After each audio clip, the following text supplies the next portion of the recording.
Hey team, Mike here at After 40 Fitness, after40fitness.ca. Another great question came in this week. And look at this, a comment on the exercise video. I'll show that picture right here of the exercise video I did just last week. And sure enough, Kelly Adams. Thank you for the question, by the way, Kelly. I'm reading that if calories get too low, the body goes into starvation mode. Is that true? Can calories get too low? Awesome, Kelly. Man, I really appreciate that question. Guys, as an example, good questions like this turn into videos just like this one. If this is your first time to my channel or you haven't yet, please do subscribe. Hit that like button if you enjoy any of this kind of content about the keto, low-carb Atkins space. But by all means, throw a comment in. Love to do videos on questions like this. So Kelly, I really appreciate it. What a great topic too. Is there such a thing as starvation mode? Can you eat too few calories? I really like the question, not just because Kelly asked it, but because of the timing. There was a debate going on today in one of the Facebook forums about calories, and I want you to see a comment. Somebody actually wrote, can you imagine this? Keto diet should be 1,200 calories. I mean, just a blanket statement like that, you can see how many people laughed at that. What a funny thing to say, right? I mean, just to add to the confusion, the keto diet, no mention of individuals, of their genders. Like, in fact, you can see John didn't like that answer at all, but look at Asia's. Asia's had a really good comment. You cannot apply a universality like that. Half of women might be able to apply 1,200. Certainly, no men can. Right? So I almost can conclude this video just by quoting Asia. Nicely put, Asia, by the way. But let's look at some science. Let's see if we can figure out what the confusion is. And by the time I'm done, well, I'm not going to put a specific value on calories. I'll give you some guidelines based on prevailing science. Why don't we do that? Just to set some context around this topic, I jumped over to Harvard. Harvard's medical school is always one of my favorite resources. And sure enough, they had some things to say on calorie counting. Notice this particular paper is called Calorie Counting Made Easy. Oh, if only. And here was their guidelines. Here was their recommendations. Think about this for a second as it applies to you. Multiply your current weight in pounds by 15. That's roughly the number of calories per pound of body weight needed to maintain your current weight if you are moderately active. 15 of you in your head do the math on that. I'm 190 right now, but at about 200 pounds times 15 calories is 3,000. Not far off, not a bad guideline, assuming moderate activity. They went on to say that your food consumption, if you are trying to lose weight, should provide 500 to 1,000 calories less than your maintenance calories. Therefore, that woman, in the previous example, they showed a woman who weighed 155 times 15 equals 2,325 calories a day for her to be maintenance. That's eucaloric. That's not going up or down. That's not a deficit or a surplus. That is to maintain. And this means that she could reduce that down to somewhere between 1,325 and 1,825. Okay, so there's some guidelines to work with. Think about that for a second. And then lastly, they said calorie intake should not fall below, and there's the number, 1,200 a day, but 1,500 a day for men, except under supervision of a health professional. So not less. So as an absolute floor, not to go below, 1,200 for a woman, 1,500 for a man. Not that that's a recommendation for anybody, but that is an absolute floor not to go below. So I personally think that the 500 to 1,000 calorie deficit is far too much. And I'm going to get into that in a second. Remember, Kelly asked about starvation mode. There could be another term called preservation mode. But what is the metabolic influence or impact of such a big deficit? I do want to draw your attention to one thing, though. So while I disagree with the 15 times or 15 calories per pound, that's just a lot of calories, right? For most people, if you did the math in your head and apply it to yourself. One of my friends, Coach Paul Ravella, he also had a comment about number of calories per pound. Let me show you really quickly what he had to say. The first thing that we can look at when we start to get too low is the 10x marker, meaning when you are taking in less calories than 10 times your body weight, that's when Coach Paul starts to really pay attention to what we're doing. What is your sleep like, okay? What is your training like? What is your recovery like? So make sure once your calories are below 10 times, which it's certainly fine to go below that. My point being, that's when I start to pay attention. Okay, so 15 times your weight too much? 10 times. Now do the math in your head real quick. What is in your weight in pounds times 10? Again, if I use myself at about 190 pounds, 10 times that is about 1,900 calories. Now that's far better, in my humble opinion, about maintaining a slight deficit, since my calories is right around 2,000, maybe 2,200. I'm in that range. Much better than I like 15 times, which is 3,000 calories. I believe that has me in a surplus. I'll put on weight at 15 calories per pound. All right, but 10 a hair low. Did you notice what Coach Paul said, though, you can expect if you're at 10? Well, he thinks it's okay with him, again, supervising or having a watchful eye. He mentioned he'd want to watch a couple things. One was your sleep. Second was your recovery in the gym. So already Coach Paul expects that there will be some physiological impacts from being in such a deficit at 10 calories per pound. Well, that made me go looking for some other universal implications of caloric deficits. I hopped over to Livestrong. Livestrong had some articles as well on calories and when you could tell when they were too low. Here's something they pointed out. First of all, it says here in Livestrong in this article, if you want to look that up, you can go into preservation mode. So again, not the starvation term that Kelly referred to, but preservation mode. Hey, semantics, tomato, tomato. And if your body's going to react, then it doesn't matter what you call it, your body's reacting. You're getting a physiological response. Your metabolism is delicately calibrated to prevent starvation. When you eat too few calories, your body goes into preservation mode. It doesn't know you're trying to fit into a pair of skinny jeans. It just thinks you have no access to food. Metabolic adaptations interfere with loss. A low-calorie diet, say of 1,000 calories or less, makes your body sense that it's starving. Appetite hormones kick in, right? Leptin and ghrelin to prevent you from losing too much weight. Your metabolism slows, there's a key point, and you hold on to body fat. I'm going to explain to you why shortly. And lastly, muscle loss occurs. Eat too little, again, just 1,000 calories a day, and your body begins to use muscle for energy. Well, those are some pretty nasty implications. Wouldn't you agree? We don't want any of those things to happen. But it goes one step further. I want to introduce you to a study right now that'll blow you away. This is one of those opportunities we have to take information and tie it together and turn it into knowledge. You are going to love this study. This one and the next one. This one's from the Journal of Obesity and Metabolic Syndrome. This study took the participants of the Greatest Loser contest on TV. Did you see that? They were all trying to lose weight under the auspices of Jillian Michaels. So this article, this paper was written on those participants. What's some great takeaways? You will love this. The title is Dynamic Energy Balance and Obesity Prevention. A change in factors related to energy intake, right? So we're talking about caloric deficits, can and does influence factors related to energy expenditure. In reality, reducing food intake for weight control changes all aspects of energy expenditure, including metabolic rate at rest, all right, our resting metabolic rate, the rate of exercise, right, and adaptive thermogenesis, which is the overall ability of our body to burn less calories when we provide less. So good.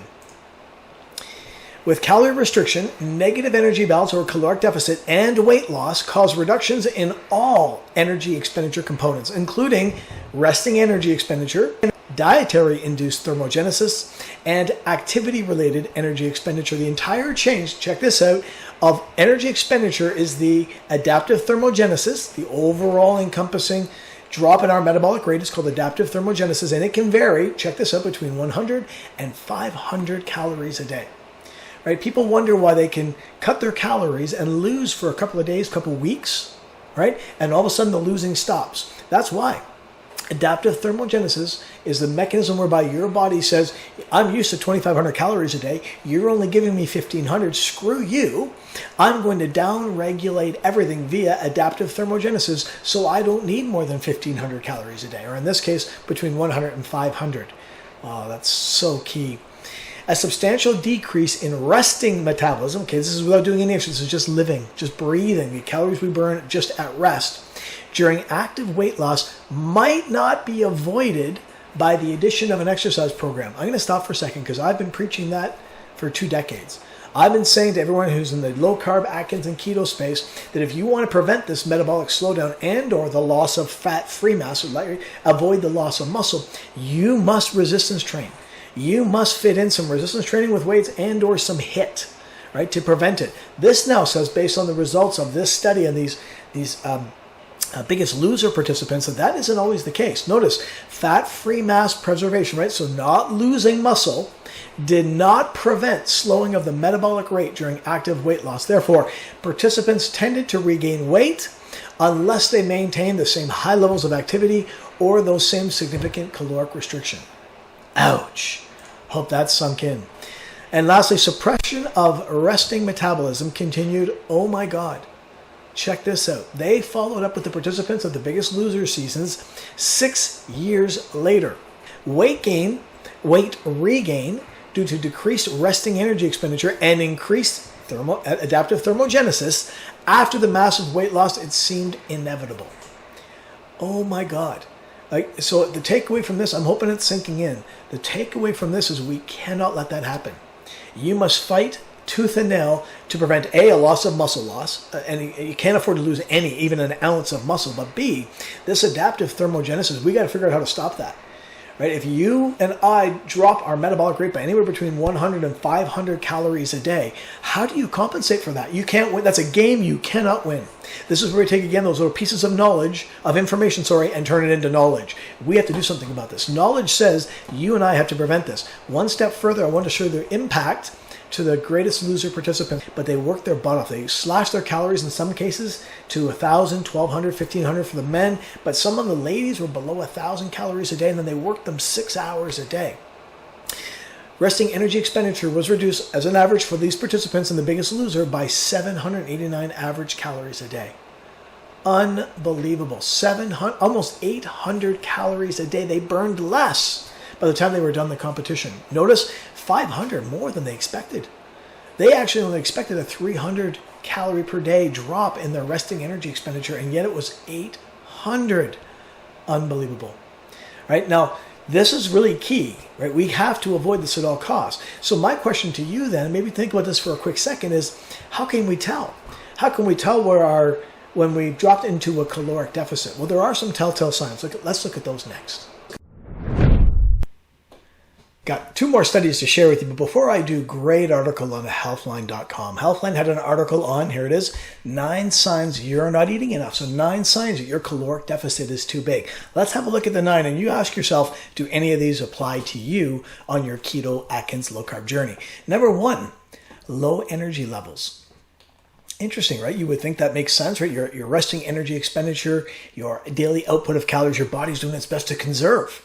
And if it's trying to conserve, you're going to find that you have low energy. Your body isn't stupid. It's going to try to conserve. Number 2, hair loss, brittle nails, those kind of things, skin, acne, right? So if your body has to prioritize, this is what the article went into. Your body is going into this mode, this preservation mode, where it's trying to prioritize where it spends calories. And frankly, it thinks running your organs, keeping you alive, is more important than your hair and your nails and potentially your skin. Number 3.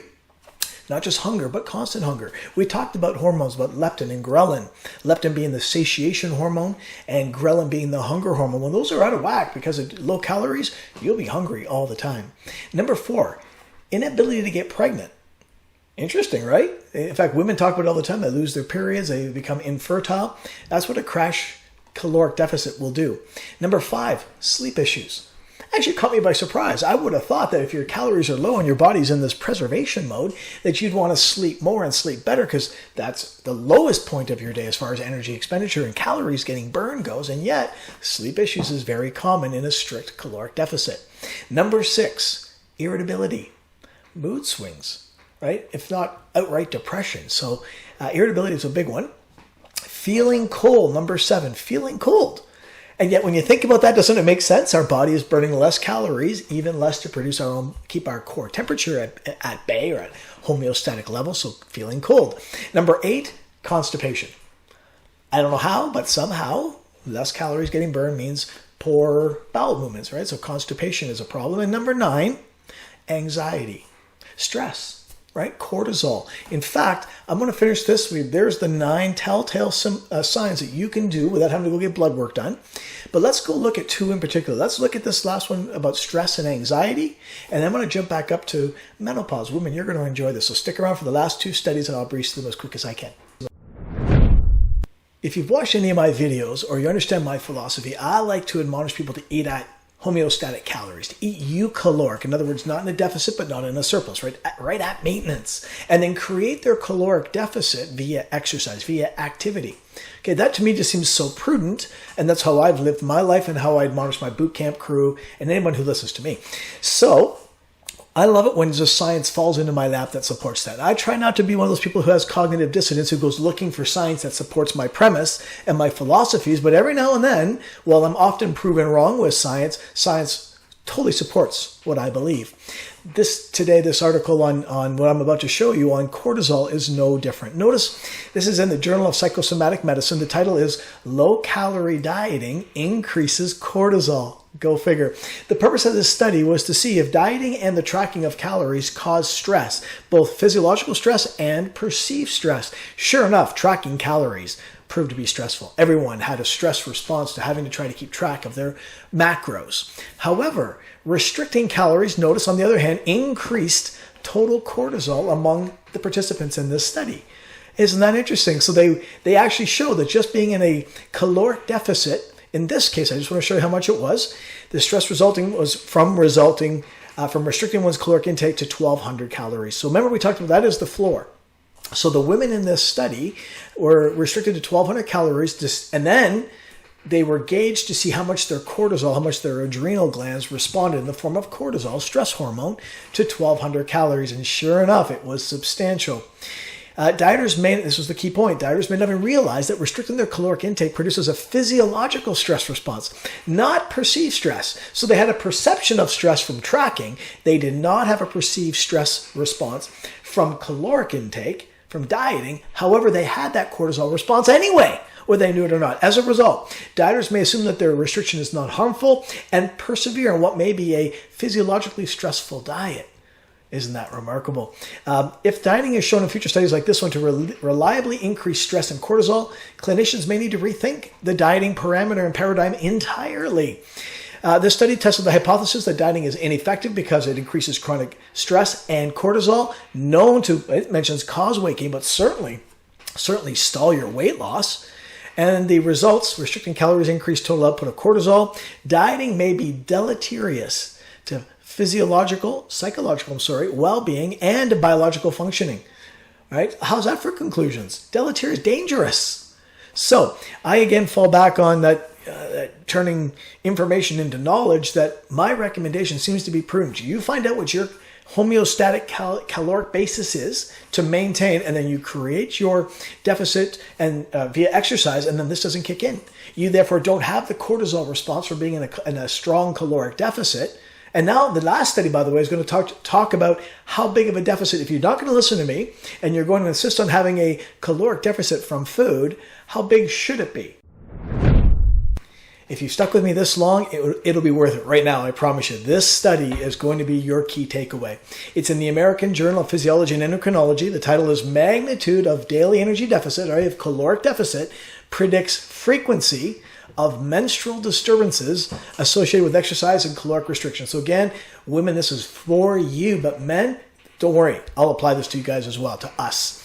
Okay, so the idea is to compare the frequency of menstrual disturbances against a caloric deficit. What they do is take a bunch of women in this 18 to 30 range and put them into 4 groups. Now, they all exercised, but they all had different versions of mild, moderate, and severe caloric restriction.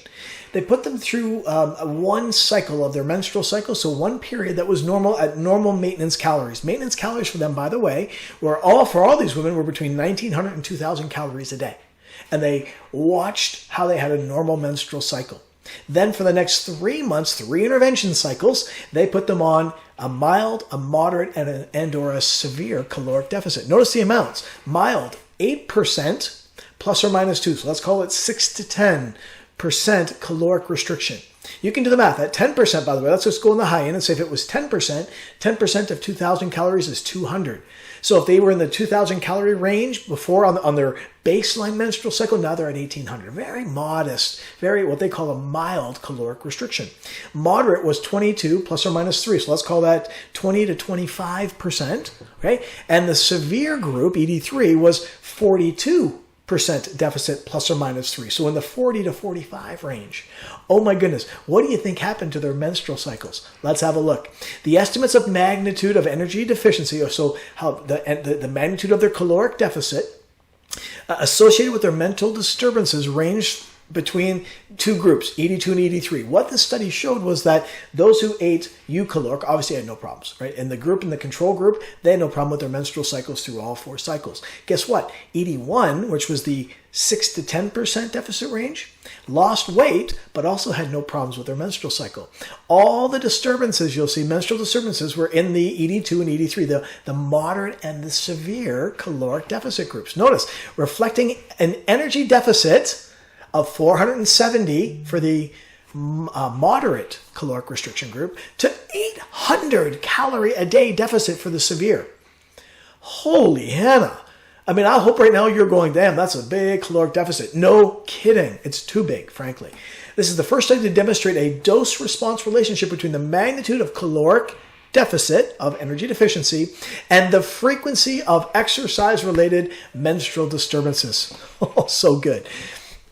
The overall sum of disturbances. Now, they did 3 different types of tests as far as monitoring these women's periods, right? You can see there's the luteal phase, there's anovulation. I'm not going to try that third one. You guys can pronounce that yourself. Anyway, was greater in the EDT2, all right, so in the moderate group compared to the control group and the mild, but it was even greatest in the severe group. Okay, so in the severe group, they had by far the most amounts of disturbances in these 3 metrics that they checked on. The average percent energy deficit was the main predictor. All right, so they were able to closely monitor and tie that the greater the caloric disturbance, the greater the caloric deficit, the more menstrual issues you had.